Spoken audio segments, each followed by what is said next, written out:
Nobody should hire me. I either fire the boss or the boss fires me.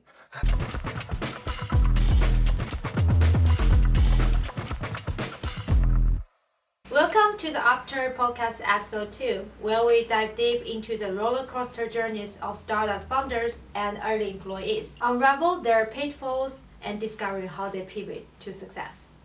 I'm Carrie, along with my co-host Kevin, Qian, and Brian.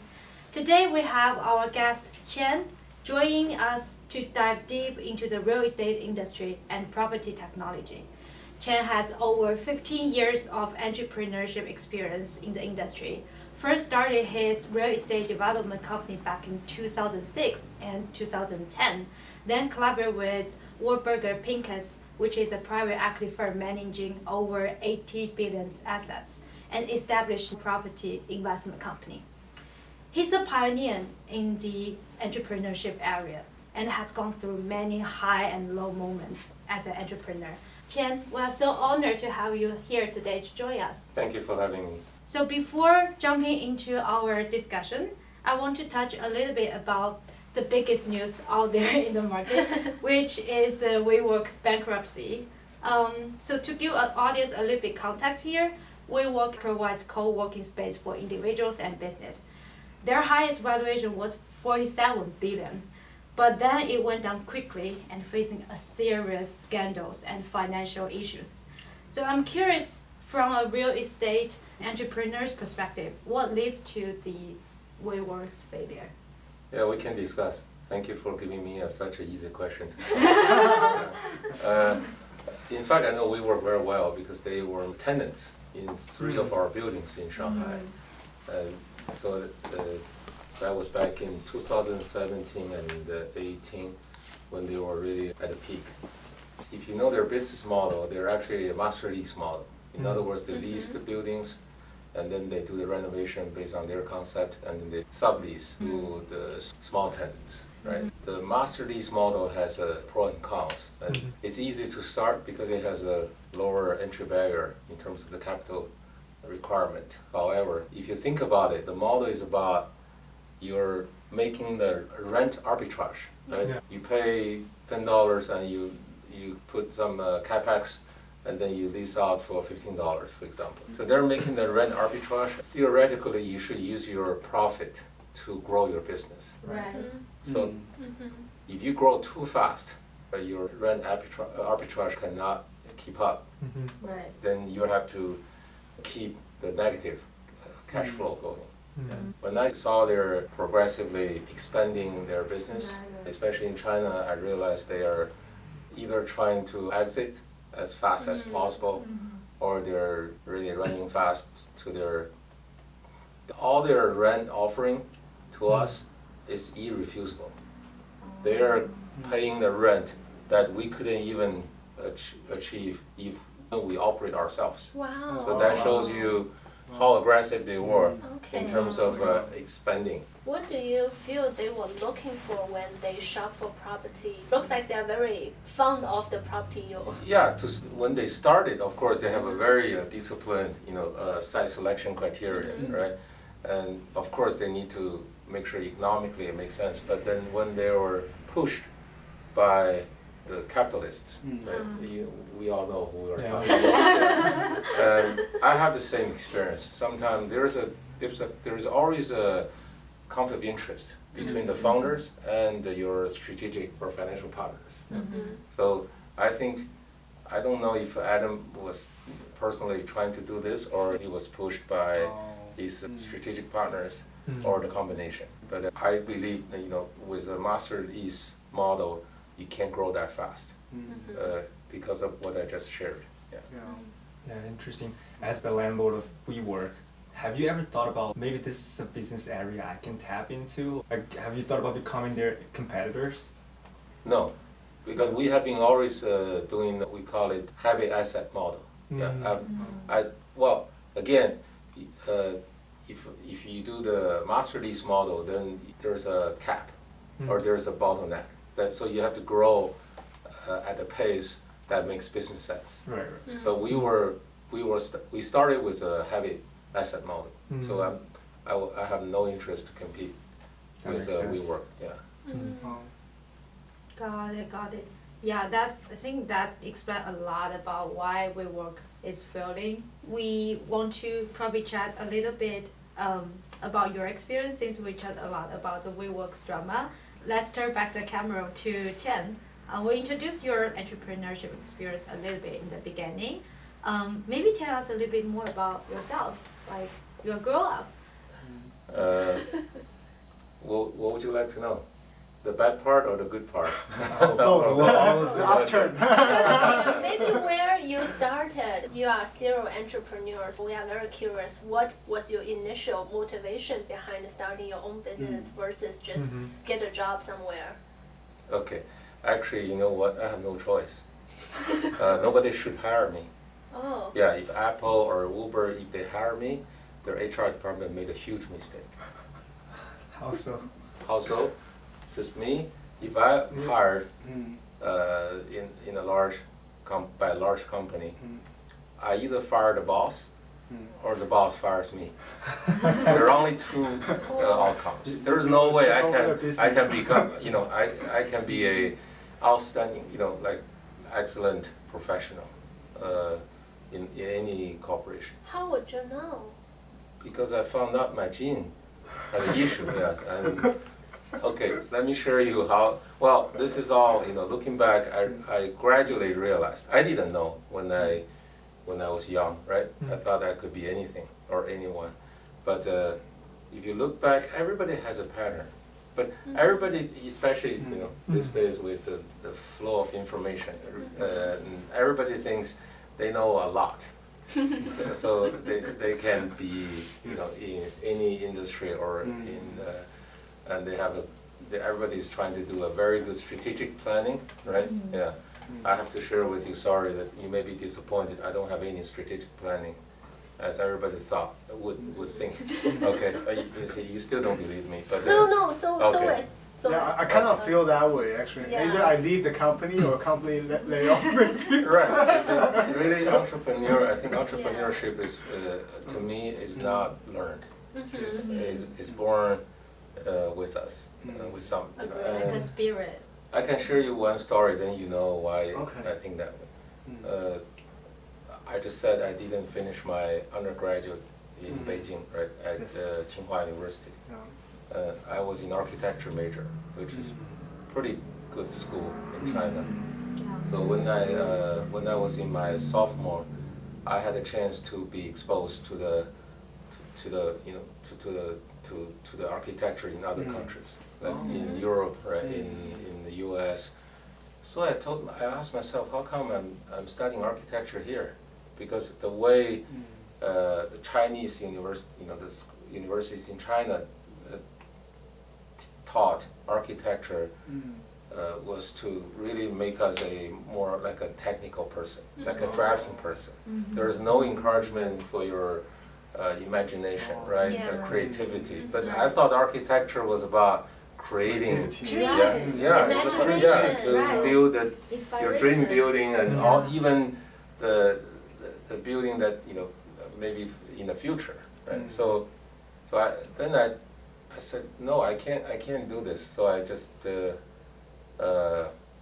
asked my parents, say, okay, can I have a chance to go to the U.S. to study architecture? And so again, the goal is really to have to be in the right place to study the subject I loved. And so I end up with Louisiana. You probably don't even know where the school is. It's in Lafayette. Southern. Yeah, it's a very south, Yeah. and the school is at that time it's called University of Southwestern Louisiana. Now it's called University of Louisiana in Lafayette. I Think know about that it. school. When I was when I decided to transfer from Tsinghua to a school in the middle of nowhere, That's a really right? great That's move. And I never thought about how much money I could make after I graduated from the U.S. university versus Tsinghua University. I never thought about it. I never thought about what if, like a car runs over me in Louisiana. At that time, that was 1989. Wow. Yeah, it's There was a no pretty pager, there was dangerous no Oh. cell phone, of course. Yeah. So, place. Wow. so that's about entrepreneurship. You just, you know, Oh. you decide to pursue something you're passionate about, and then you just go for it. You shouldn't. There's no way you can figure out everything, or you know, think of all the Yeah. scenarios before you make that move. Mm. Then I don't think that's entrepreneurship. Yeah, it's about the leap of the faith Yes. and Yeah. to chase whatever you want, despite there's a lot of things logically not make sense, but in your heart you know you are gonna make it and going after Yeah. what you're looking for. Exactly. And there's no way if you are born with, or you know, you really want to be yourself. If you have this entrepreneurship spirit, there's no way you can stop it. Mhm. It's like a right. Yeah. You're dictated to it. Yes. It's So I- faith. Yeah. So it's on the surface is a startup related. However, it is a startup type of initiative, right? Yeah. Yeah. You just give up everything, and then you pursue for what you really want to achieve. Yeah, it says a lot about your character, Yeah. how you are as a person. And do you still feel the same way today after like so many startups you've built? Do you still feel like no strategic planning, you know? I feel actually stronger. stronger. Oh. Yes. Wow. What he mean by that is he's focused on adaptability to change. So it's like you plan every time you plan, it's already too slow. I would really want Yeah. to. That's what you're saying. Yeah. Can you maybe elaborate that a little bit? Because Just be I'm very yourself. curious. Mm-hmm. It does. Really, there's no. There's no bias. I'm not biased about like someone is working for a large company. It's great as long as you're happy. You Yeah. think that you're following your own passion and your lifestyle. It's all about lifestyle, right? That's What right. kind of lifestyle do you want? Yes. So I keep telling people it's all about the choice of lifestyle. It's not Yes. if you think okay, startups can make more money or can be more free.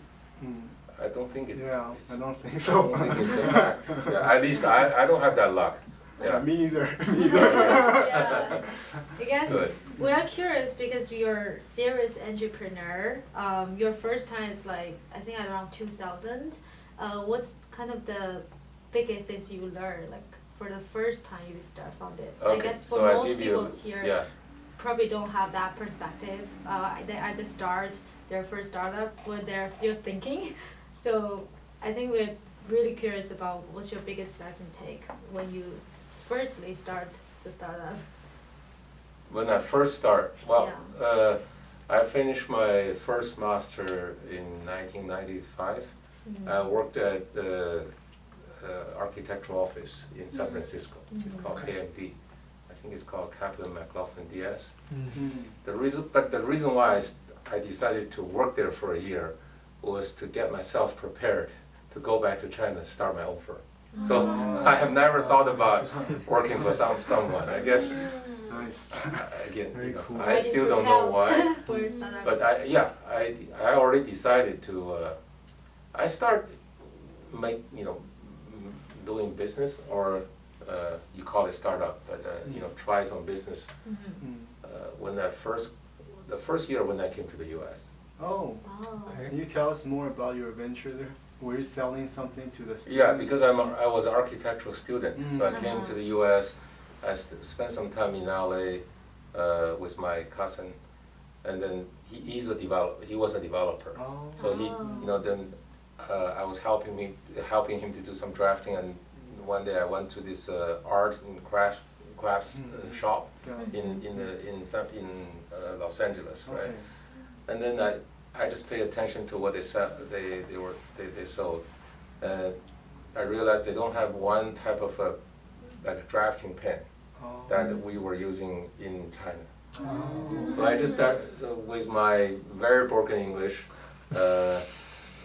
You think about it. I just got here 2 months. Yes. 2 months, right? For 2 months, and those I just asked the salesperson to let me to see the manager. And actually I went back I had my pen with me because at that time I brought everything. Yes. It's just like everything, including whatever you can think of. Yeah, not like today, right? You all buy everything here. We carried everything from China. E-commerce wasn't there back then. Not only e-commerce, but also we just cannot afford. Oh Yeah, Oh, because that makes sense. that was in 1989. I You were see. you were Right, not born yet, right? So you I'm- probably I'm probably at your Yeah. parents' age, pretty much. He's here. So I went back, to my cousin's house. I brought, I took that magic pen. It's like an ink pen, Okay. but the head is tilted, so you can by changing the angle, you can have different length. You can width, different Yes. stroke. Yes. So I went back. I showed that to the manager. Oh. I said, would you be interested in Selling this. selling this product? He said, yeah. Wow. And then he said, how many can you get? I said, how about 200? Yeah. Then at that time we don't do the purchase order online. So yeah, just wrote this piece of a purchase order, right? That piece of paper. And then I went back, I called my father, I said, okay, could you buy me 200 pens? And also I realized in the US the packaging is very important. Yes. So I asked my father to go to the art store in China, in Beijing, to buy those very nice, like a pouch? like a silk Silk pouch. pouch, Oh, right? wow, that's beautiful. For the art, the Packaging. for the gift pens, Yes. right? Nice. Yeah. So I bought probably 250 because I knew the quality Oh. in China is bad, the product quality. So I bought a little bit, about 20% more, Yeah. and also the pen. Returns. So then so my father shipped everything to me. I personally Check. tried everyone, Yeah. tried every pen to make sure it works, and also Quality packaged, did my own package. Wow. And then I sold it, probably, I would say at least 10 times the price. Yeah, Wow, the gross profit. Of Wow. course, their shipping costs, their my course, time, of all course. that stuff. Yeah, that was my first, I guess, business. It was pretty fun. It's Yeah. already scalable. So again, the startup, I think the key about startup is now looking back, right? At that time, I didn't have any thinking. Is when you do a startup, you try to create a product that you need. Yeah, what the user want. User use. Not the Actually you, use. the founder. The founder Oh, needs. Okay. Yeah. So any startup, the easier startup is you identify your own problem, and then you try to come up with a solution Yes. for that problem. However, you got to make sure your own problem represents the industry problem. Right. Yeah, You know. that makes sense. Yeah. So because that requires some professional skills and also the experience, right? Yeah. To summarize here a little bit, I think the reason you said you have to be kind of know the problem is because if you know the problem, you know what the user exactly wants Yeah. from a user perspective. Yeah. And when you say you represent the industry, which means like kind of the potential market behind it. If it's just your own problem, then that's just like Yeah. grow that super for you. Or you right? can put it this way: the industry, problem that you have experienced, you have, you have put a lot of thinking into it, and that will be the easiest startup. I have a question. Looks like you just have the business sense from the beginning. You tested all the pens for quality assurance, and you know how to package it. How did you learn those? Do you have a role model or from your parents? Because if I was in school, I wouldn't have those business sense. You sound like a professional businessman during the whole transactions. Where do you have those experience coming from? I think I was just trying to. Well, I pay attention, right? I pay attention to details, right? And so, as I said, Observe. I didn't know it, but I learned by observing, right? By carefully, because when I was in the store, I saw their packaging is much better. In China at that time, they just sell you a pen. Yeah, they put it No packaging. on a tray and you pick one. Yeah, you just pick one. That's it, right? But then how can you show how can you create a premium, Premium feel. right? Yeah. So it's really is about Mm. paying attention to your surroundings, Right. and also Wow. That's a good one. yeah, and also learning, right? Mm.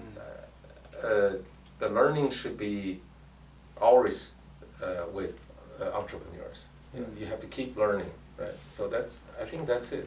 Yeah, I'm really impressed by this. Observe and learn. I think that's the core of entrepreneurship. When we talk about who's gonna be our first guest on our podcast, I have you in mind because I know you are gonna have a lot to share. Except my age, yeah. I Oh, understand. no, I'm really impressed. No, I'm really impressed by your age because you showed a lot of humble and curiosity despite your age, and also you are still learning. I remember I attended one of your talk, and I talked to you privately as well. You are always talking about you are learning new things, adapting to social media, and to me it's just very inspiring to know that despite age, people can be very adaptive and always looking forward to new things. Yeah, a lot of people, it's hard to do that. A lot of people, at some stage of their life, they just choose to quitting or just stay with what they are. Yeah, so. I once thought the entrepreneur or entrepreneur is this profession. Let's call it a profession, entrepreneur profession. It's only belongs to young people. I once to have that perception as well. However, my perception, actually it got changed when I visited Israel. Israel. Yeah. Oh. That's where I think that's the heaven of entrepreneurs. That's true. Ah, That's actually Israel. To me, the foundation of their economic is entrepreneurship. Yeah. It's in the air. So people at all ages, always in the startup mode. Yeah. We met a lot of very successful entrepreneurs. Then it helped me change my mind. Yeah. That's why I'm still working on startups. When was that when you visited? That was 2000. I think it was 2010, somewhere around there. Wow. Especially in China, right?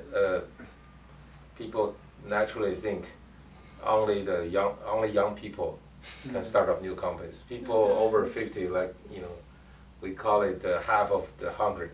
Right? So you should not do anything like starting up a company. You should just walk and maybe spend time with family and Half retired. yes, exactly. Yeah. Yeah, now it made me realize maybe it's the other way, right? It's not only the young people are suitable for starting the business.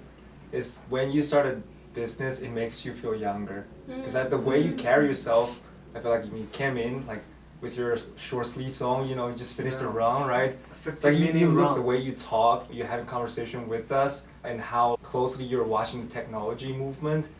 Your vibe feels young to me at least. I just had one bottle of tequila before I walked in. That helps. That's why that helps, right? That Okay, helps. good. Yeah. That's what young people do for sure. Oh, young people doing I'm that. just kidding, but I appreciate it. Yeah, actually, entrepreneurship to me is like the way to keep me, active and valuable to people like you or to the society. Yeah. That's Yeah, awesome. that's awesome. Yeah, you just mentioned after did a year kind of industry learning in the U.S. You go back to China to start your startup business at that time. Do you mind tell us a little bit more about your series? Back then, in China. I asked myself to be the youngest architect, licensed architect in the industry. So I worked very hard. Yeah. When I was working for this company, I mentioned in San Francisco between 1996 and 1995 and 1996, I had 3 jobs. 3 jobs. 3 jobs. Wow. Yeah. So one regular job of between 9 and 5. Oh, I'm not encouraging you to have 3 jobs, by the way. I'm just sharing with It's you okay, what I'm I already did. doing Yeah. it. Elaborate more on the prepping stage. You said you were working 3 jobs to get yourself ready for starting your own business. What was your mental model? What exactly did you do? I was trying to understand the process of running a architectural firm. I see. So even during that regular job, I was voluntarily, right, asking for more work. in order to understand, because nobody thought what my plan was. I didn't tell them. Right. Or my boss will fire me probably right away. So, for example, I helped a firm to set up a rep office in Beijing. At that time, you can only foreign companies cannot set up their we call it what is called Like a legal entity. legal business entity or the what is not even JV. JV. It was Oh, not right, allowed, sure, okay. or their wholly owned Wholly foreign owned. wholly owned, business, foreign enterprise, but foreign companies were allowed to set up their rep office. It's a way to, get their Leads. feet into the Okay, door, okay. into the China market. Right, right. So actually, I helped the company set up their rep office in Beijing, Oh, okay. Wow. and they didn't pay me. Actually, Oh, really? I still Wow. get the same. I still got the same salary.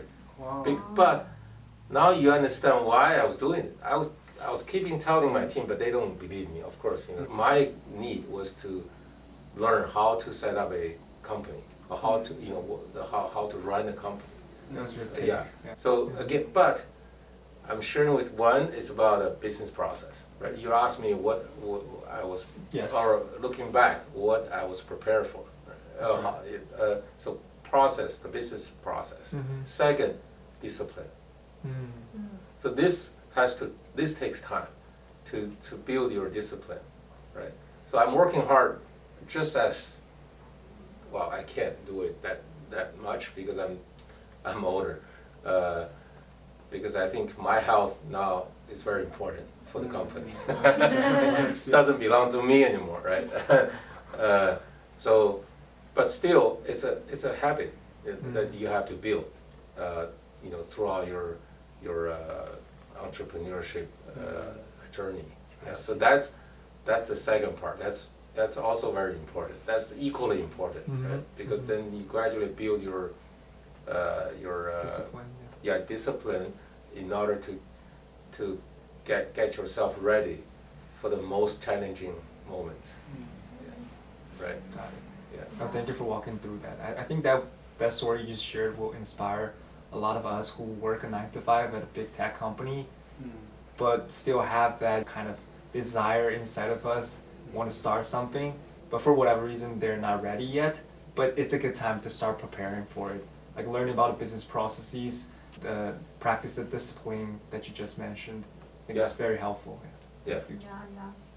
Even like you belong to a big company or like specific any like company, you can still find a way to learn the business process. The third one I want to share is the focus. Focus. Okay. People like you all, you got good education, you got the energy, right? Then you should have a lot of opportunities, right? So, Relatively should be more, right? Hopefully. but Yes. just like I said, so that make a lot of people think they have a lot of choices. I just shared during that 1 year, my goal was not the reason for my having 3 jobs was not about making more money.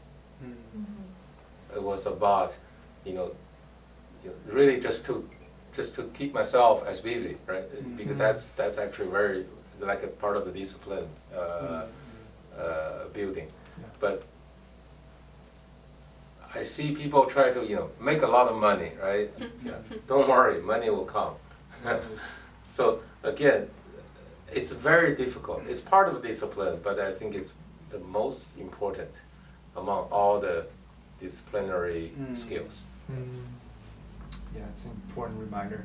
I'm really touched by that, like the focus point, because there are so many startups like two years ago building Web3, now Gen AI, but even Gen AI they are pivoting like crazy, like every other week they're pivoting. So like it's really hard to resist not to follow the trend, but at the same time like we do need to take a step back and evaluate what's the choices we want to make in life. And what Yeah, it choice we takes wanna make time. in the company. Everybody has their own, pace, right, to develop. You can't learn from, really, what I'm sharing is really just for fun. I'm not expecting Enjoy you the to, life. right, don't follow anyone's path, but listen to yourself. Yes, And yes. but I think the discipline, the underlying discipline, or the first principles should be the same. Yeah. Right. I'm curious since we know like follow your passion, be focused, discipline are really important for entrepreneur. But when I talk with a lot of my friends who are already founder, early employee, they want to give up a lot of times. So I'm wondering if you would if you can share like kind of the hardest moment you feel during your entrepreneurship journey. What's the time you feel like it's hard to get through, and there's no way to deal with it? Yeah, when I first saw your question, I thought that was very interesting. You know why? Why didn't you ask me the happiest moment? Why did you ask me the toughest moment? Because I don't remember. If I remember all the challenging, the toughest moment, do you think I can still sit here? You think I should be depressed many times already? So I think what's interesting is that the question you asked is it's not something that I have to really think hard to find the most. You said the most challenging moment. I got too many challenging moments. To me that's a norm for startup for entrepreneurs. Right. So if you feel it's struggle, that's right. I guess I feel struggle every day. Yeah. but you have to really find a way to. This is about problem solving. So I think for me it's about identify the problem, right, and then go for it. And then, of course, during this process, you see new problems or new opportunities. So if I guess the reason why you asked me this question is you try to understand how I managed to overcome. Yes, Yeah, that's true. yeah. That's the reasoning behind it. Right? Yeah, Let me share with you. My biggest lesson is that when I had a great time, I didn't manage well. So I failed in that sense. It's not about when I was in the most challenging moment, I didn't manage well, because that's 90% of my time is in that that kind of situation where you face suddenly there's another problem, right? But I enjoy it. Otherwise, I don't know why I exist. However, I failed to manage the most successful moment. Yeah. Wow. Very interesting. I heard there's a phrase used to give me a lot of comfort. When you feel it's hard, it means you are going uphill. Going the Exactly. uphill means it's really hard. When you feel it's easy, maybe you are going downhill. So I guess we have, as an entrepreneur, you have to constantly give yourself a hard time. Don't think that you already, like you can do whatever you want. You're so, so proud of what you created. That's exactly the moment when you will be going hit the downhill. Sorry, I didn't answer your question directly, but I can share with you, when I was doing very well, or Nova was doing very well. Everybody in the industry knew us. And then I failed to ask myself, what's missing, right? What's the kind of the hidden or the potential risk that we're facing? Yes. So I did have that moment. I don't have many successes. That's why I only had few moments like that. I do remember those. Yeah.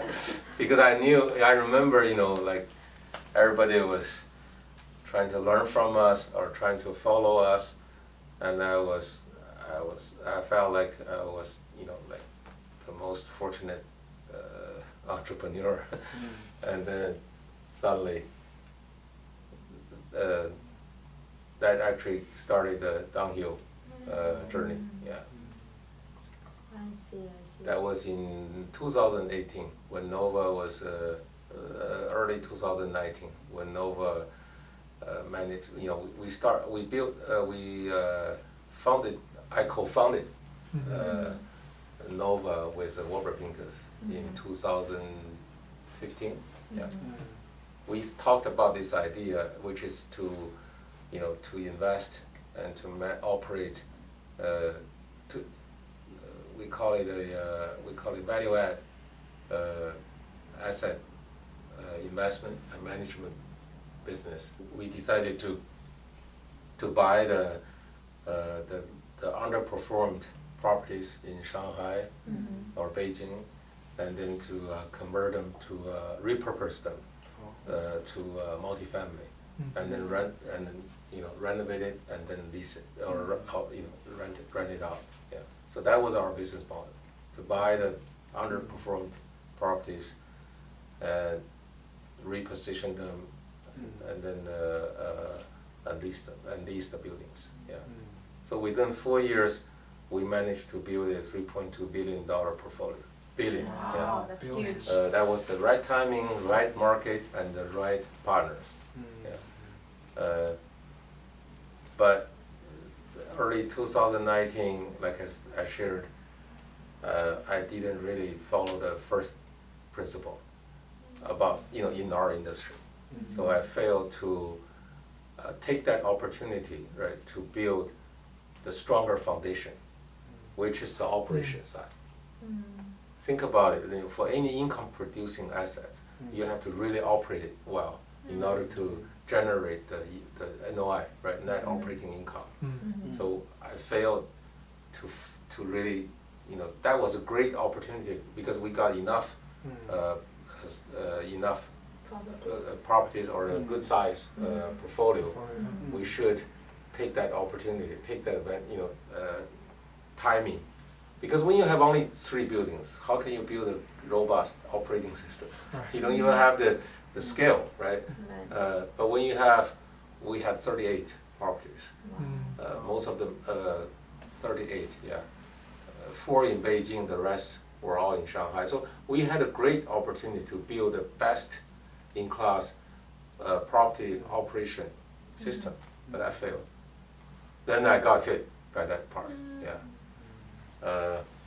Anyway, but you want to hear the sad stories? No.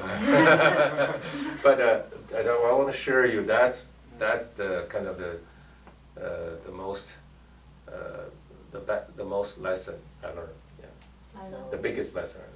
What was the first principle of your industry? You mentioned that you didn't follow the first principle of the industry. Could you spell it out, explain? So so real estate is too broad.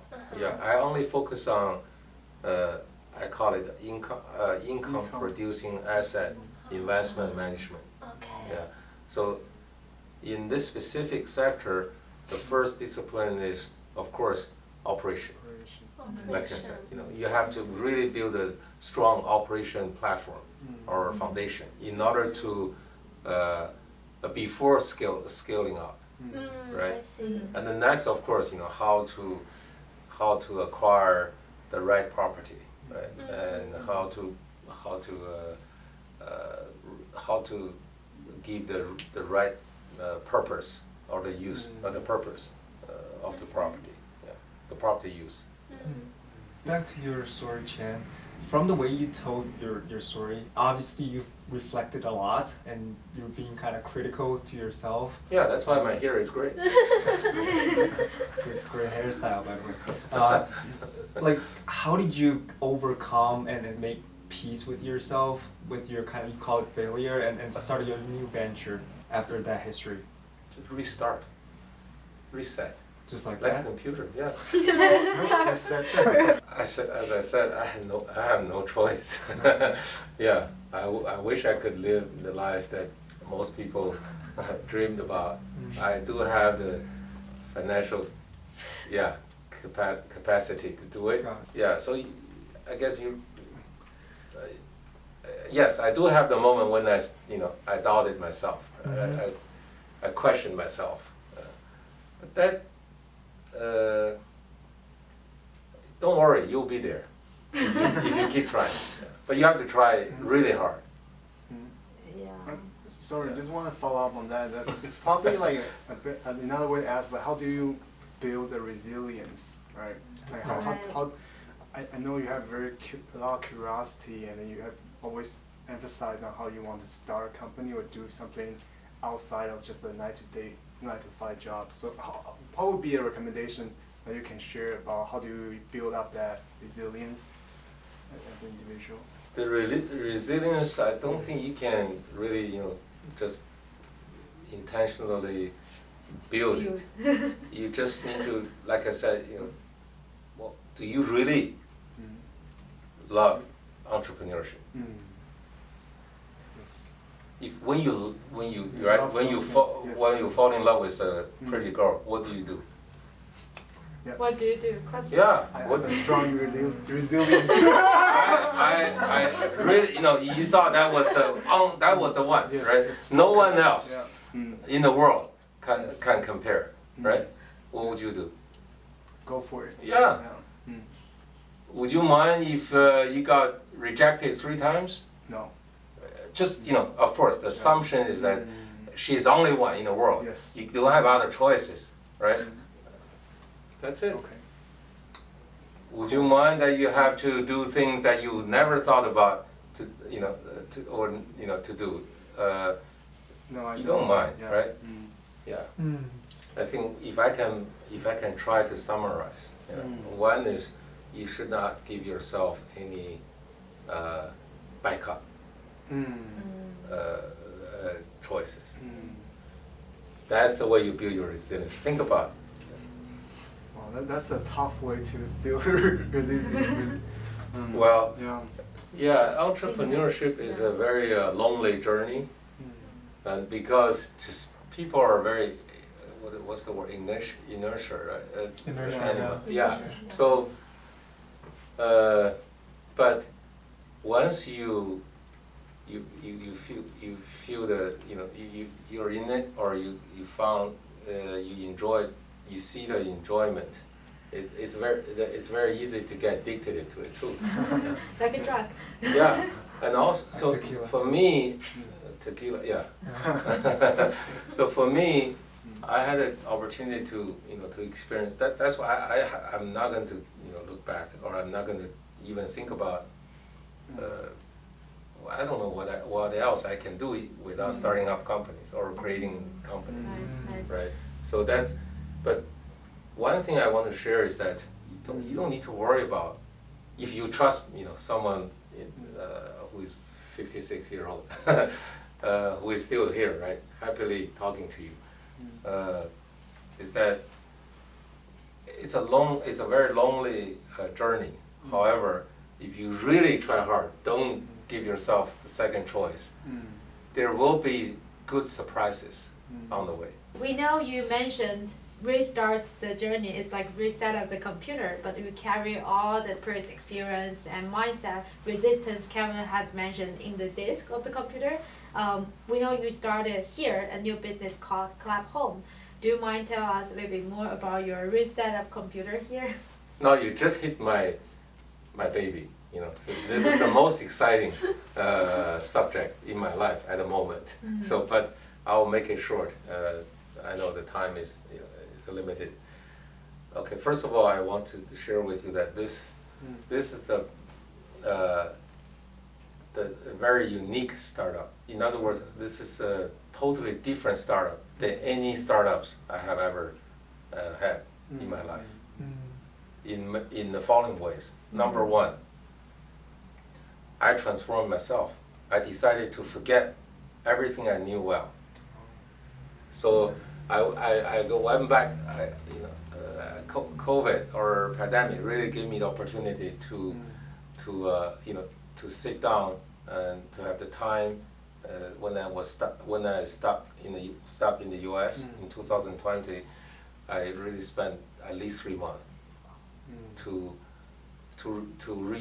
revisit everything I've done in my life, which is very luxury because I never had that opportunity since when I was doing business in China, I've been busy like, there's no way I can stop. I can stop. Yeah, so I need an external force to stop me. Yeah, and my business model in China was about, partnering with overseas, right, institutional investors to do real estate in China. Then pandemic killed my business overnight. Yeah, which is terrible, right? However, I have been thinking about this, how to do real estate differently since probably 2013. Yeah, I decided to forget everything I knew because I realized everything I have done prior to pandemic was only producing incremental value to the industry. Either creating more jobs or getting into more markets, right? Or building more houses for sale. That's it. I didn't really manage to create any disruptive value. And with my learning on technology, limited knowledge on technology, I firmly believe this industry should be disrupted. The value, it should be disrupted. The value chain. Yeah. Yes. That's number one. I did something that I've never done before at this age. Second, I dared to start a business in a country where I know, I technically just came back in March 2021. Wow. So even though I studied here, it doesn't mean I know the market. I have been doing business in China before that, from 1996 to March 2021, with no regression, with no looking back. That's the reason. Yeah. That actually made me. In 2019, I sold my shares back to Warburg Pincus on the company I created with Warburg, because I wanted to do this since 2013. Wow. Yeah. So Collab is still in the same sector of real estate, which is and it's a very specific in student housing, college student housing market. The reason why I decided to focus on student housing was when pandemic hit. That was early 2020. We all know, right? Following any pandemic in the history, there will be a recession. Okay, there will be inflation. Some people ask me why. Very simple. Government got panic, right? Nobody could predict how severe this pandemic could be. Of course, they will be over-printing money, right? They will be over-stimulating the economy, and then it will be a sad effect, which is the recession. It could be 1 year or 5 years, and the inflation. Right? They want to make sure people have money to live. Yeah. So real estate is the most recession-proof industry, and within real estate, student housing makes sense. is even, it's even better, right? Yep. Because during the recession, people either go back to school to recharge themselves or change their profession. Got it. And especially in the U.S. U.S. government, I think, if nothing else, they have done one thing very, very impressive, which is to invest in education, heavily, in order to attract the best talents in the world. That's I think is the foundation of this whole U.S. economy. Yeah. So you're having your kind of overall thoughts about how the market is going on, and then that's the reason you start to create Collab Home. So Collab Home is about disrupting the current value chain. In other words, to get rid of all the middle layers, right? And to apply or to use the community concept to create a platform where people, investors or tenants, they can help each other, to accomplish what's required. Yeah. So it's all about community driven concept. Yeah. I can't do this in China. I think the government will be very nervous if I happen to build a big community. And that's based on this fundamental belief. I have to do crowdfunding because it's all right. Without crowdfunding, how can you build a community? You can only rely on the GPs, right? The general partners, those all the layers. I have that wisdom. Yeah, I know exactly what how it works. Yeah. But I decided to disrupt it instead of following it, which I did prior to pandemic.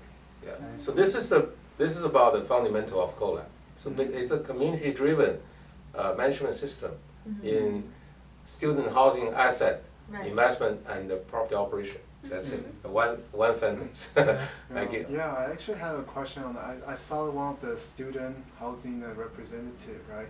He was actually the kind of like typically he would be the agent, but he was actually a student who lived at the dorm. Yeah, we call them sharing. community pro. Oh, yes, community pros. Yeah. So did you come up with that idea? Yeah. It's really interesting, because that really cut down some of the middle management. Because the traditional value chain actually creates a lot of conflict of interest. Yes. I'll give you an example. Okay, let's say Kevin, you're a leasing agent. Okay. Yes. Yeah. So in the traditional value chain, there is a leasing agent role, right?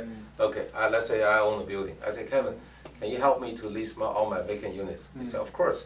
Yeah. Yes. But Kevin, can you help me to get 100% occupancy within 3 months? Oh. You're gonna say, Qian, I'm gonna try, right? I said, okay. How about this? I double your commission. Yeah. They pay you only 1 month's rent for the leasing. I pay you 2 months. Oh. Wow. Would you do it? Would you do it? Would you take my offer and then give me, give all your resources, your efforts to my business and to achieve that 100% occupancy within 3 months, and then I pay you double? Yeah, I don't know what's the commission rate, but I think that's No, just compared to the market, I double it. Yeah, for sure. Sure, yeah. Okay. Sorry, you will run out of you'll be Out of business. out of business very soon. You know why? In the traditional value chain, right? As a leasing agent, Yes.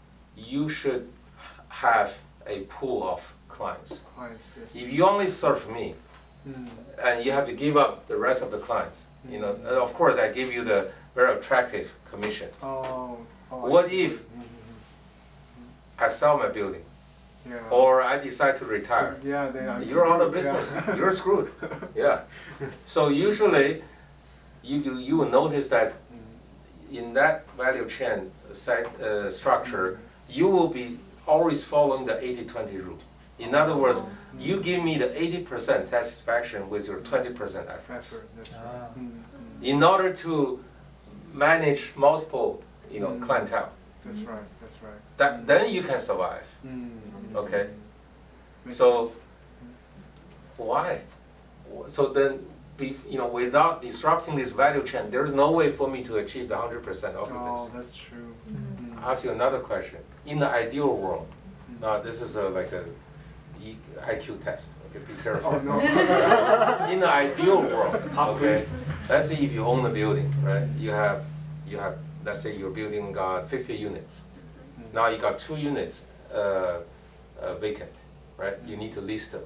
In the ideal world, okay, first of all, in the leasing process, the most critical step is when the prospective tenants see your unit, tour your unit. If they like that 20 minutes, basically decides whether you can rent it out or not. Okay, so in the ideal, so then you have to show your prospective tenants your vacant unit, right? In the ideal world, who would be the ideal person to show that unit to the prospective tenant? Can I answer it? Whoever can. Yeah, it would be the person who can get cash back from the showing. Okay, that's a good The person rents. But who be what kind of The current tenants themselves. Okay. Like the neighbors. All right. Yeah. Right? Yeah, your roommates, future roommates, Or the neighbors, right?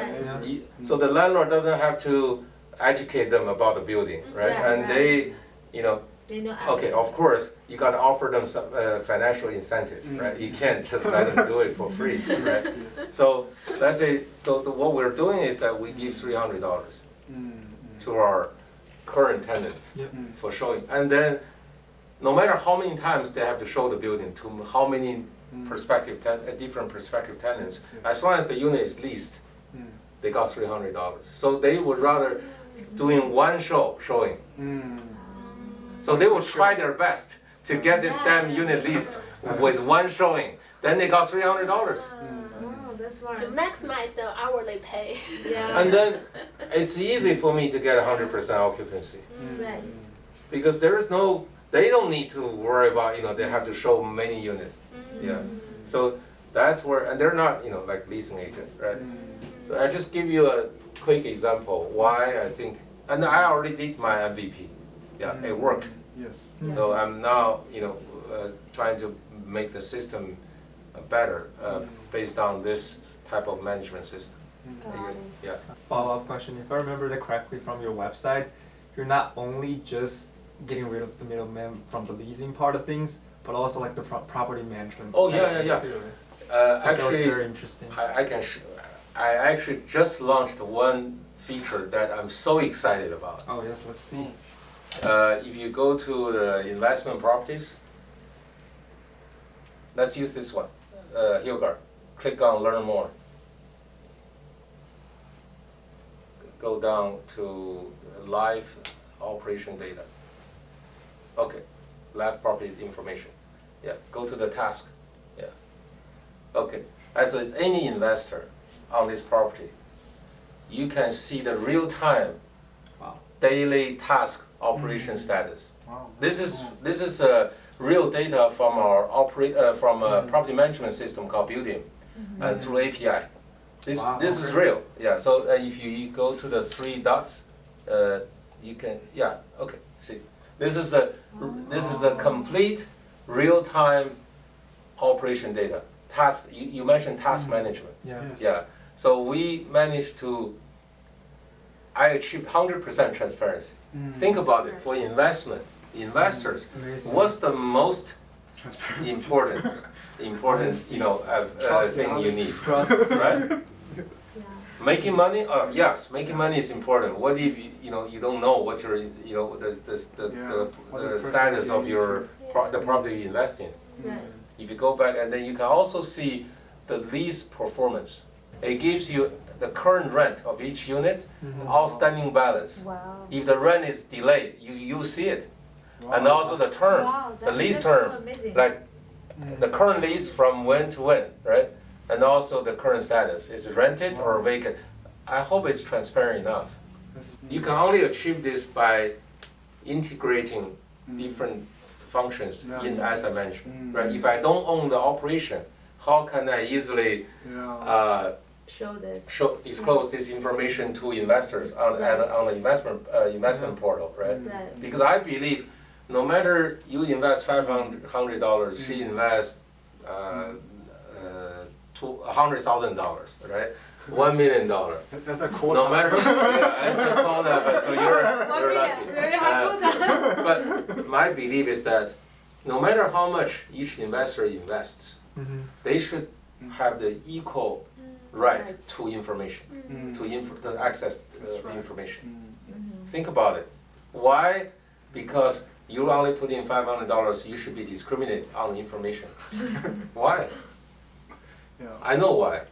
Because in the traditional value chain, it's too costly to serve every investor. So then they classify, right? They give the classification to the investor. They're a majority investor. They're minority investors. And then they start, to me, it's a discrimination. So I believe every investor should have the same amount of information. And the real information. It should not be cooked. I used to help someone cook the information in the traditional value chain. I was part of the value chain, right? But of course, different investors, based on your investment amount, you have different voting rights, right? I think this follows the first principle of our in our industry. Yeah, fundamentally changing. And the next step will be so this is, I call it information flow. So I make a seamless flow, right? To give the investors the right they deserve, and they have never been able. We are the first one, I'm pretty sure. Yeah. So my next step will be making the cash flow seamless. In other words, you can, any investors can easily reinvest or take your money out, and the tenants can invest. All this will be seamless. Yeah. And our CPs, like community pros, when they make money, they can easily invest in the properties they worked on, right? Now we haven't got it yet. Yeah. We're not there yet. And the third is task flow. You mentioned. The trick is that in order for community to contribute in the whole operation, the property operation, the trick is to break the task into small pieces, small enough that anyone can work on it without being trained, without training, and it can be done within few hours, so that you don't have to commit to a 1 week time. You don't have it. Community, we have community pros come and go anytime. Our agreement with them is only one sentence, $30 per hour. That's it. You don't have to commit how many hours you have to work per week or what kind of work you have to do. No. How to manage these fragmented tasks? Yeah. If you use the traditional organization, you'll be broke. Yeah. It's too costly. True. Technology. So we build a system where all these small tasks are managed by technology. Let's say if I'm a community pro, right? I come to your site, and I manage to make $100. In the current way, like you have to go through HR. I have to go through HR, right, to sign an agreement, and and then the HR every month give me the money, and I have to do the W-2, whatever it is. It's just for $100. If I go through all this process, it doesn't make any sense, right? Yeah. What if I can easily pick up the task that's available? Okay, and then during my completing the task, I can easily approach to you or someone to ask questions, right? Once I finish, I have a place where I just go there and apply for my payment. And once it's approved, the money is in my bank. How come there are a lot of Proptech companies, right? How come they didn't, or what's the difference? Why? I Yeah, have two friends who are doing similar things to you, but one of them are doing residential lease, Okay. not student housing. Another of them are doing vacation rental. Yeah. Yeah, I just did a podcast with them before, and my feeling is a lot of people are trying to do it, but PropTech a lot of times it's a little bit heavy and very hard on operation. And especially for younger people, the amount of operational effort and the community effort for them, it's really hard to manage. And also the scaling part is the most scary part.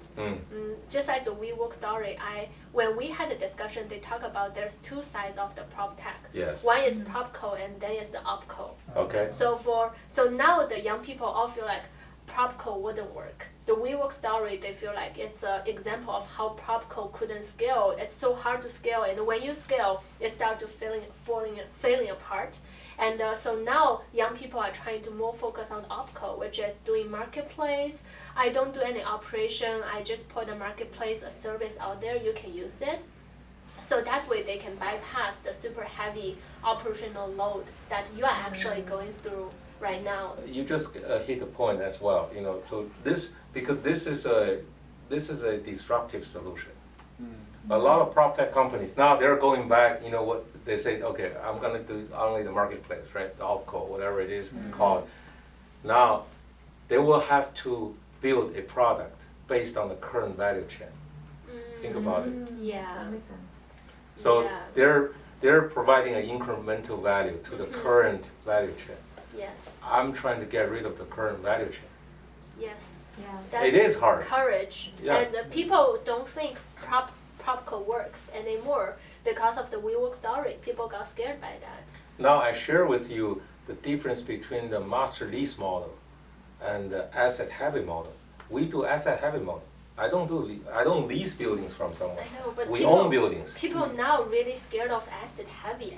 Okay, if you're in real estate business, you got to make sure you are able to enjoy the asset heavy part of the real estate. Otherwise, you shouldn't be in real estate business. Then you're in technology business. Software. It's a software business Yeah. or a marketing business, right? You shouldn't be saying I'm in real estate. To me, if you don't enjoy the upside of the real estate, you're not really in the real estate business.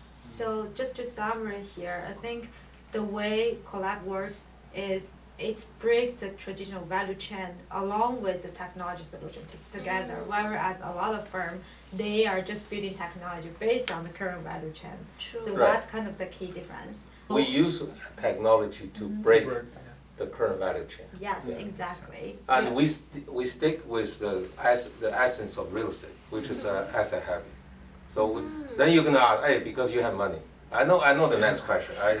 But one thing I want to tell you, any startup, the critical, what's critical to startup is not about money. It's about your business model, Yeah. right? Your commitment. I started with no money too. I didn't get money from inherit any money from anyone. Just the parents' room, a couple computers, right? Yeah. Well, Start yeah. from there. I don't need my parents' room. I can start a company in The dorm. anywhere as long as I can. Right now, I can right have some- Here, right here, from this desk. Okay, perfect. I think we're close to the time. I'm just so excited today. So really thanks for Qian, your insights, input. We hear amazing story and all that kind of spirits you shared with potential entrepreneurs here. And we're so happy to have you here today to share all these things. And please check out Collab Home's website. Perfect. And Well, thanks thank for you. listening. Thank you, everyone.